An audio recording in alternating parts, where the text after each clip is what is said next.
This video provides flashcards on the federal requirements for controlled substances, an important topic for the PTCB 2026 exam. Listening to these flashcards will help retain the information better and succeed in the pharmacy technician certification exam. Make sure you take the quiz on the same subject, or the flashcard will help improve the recall that will help ace the exam. Flashcard 1 asks, what are the 3 criteria that define an emergency situation for prescribing Schedule II controlled substances? The criteria are: immediate administration is necessary, no appropriate alternative treatment is available, and it is not reasonably possible for the prescriber to provide a written prescription prior to dispensing. The prescriber must follow up with a written prescription within 7 days. Flashcard 2 asks, how long does a practitioner have to send a written prescription for an emergency Schedule II oral prescription? The practitioner must send the original, manually signed prescription within 7 days of the oral order. The prescription must be annotated with authorization for emergency dispensing and the date. Flashcard 3 asks, what is the maximum time frame for partially filling a Schedule II prescription at the request of the patient or prescriber? Partial filling of Schedule II prescriptions at patient or prescriber request must be completed within 30 days from the date the prescription was written. The total quantity dispensed cannot exceed the total quantity prescribed. Flashcard 4 addresses the special rules for partial filling of Schedule II prescriptions for long-term care facility or terminally ill patients, including the record-keeping requirements. Partial fills are allowed for up to 60 days from the issue date for LTCF, long-term care facility, or terminally ill patients. The pharmacist must document this status and record the dispensed quantity and remaining quantity for each fill.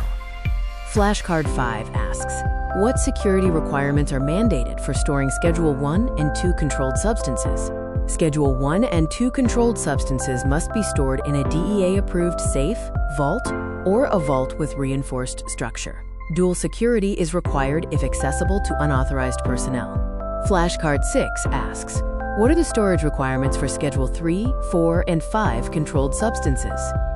These substances require secure storage in locked cabinets or drawers, or secure storage within lockable rooms. Dispersing them among non-controlled inventory is another option, often with additional security. Flashcard 7 asks, what are the vault construction requirements for controlled substance storage?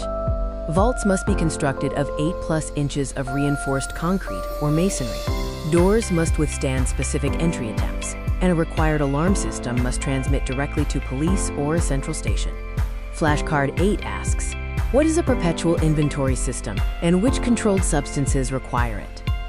Perpetual inventory provides a real-time, accurate count of all Schedule II controlled substances and requires immediate documentation of every transaction. Federal law requires this for Schedule II only, though state laws may vary.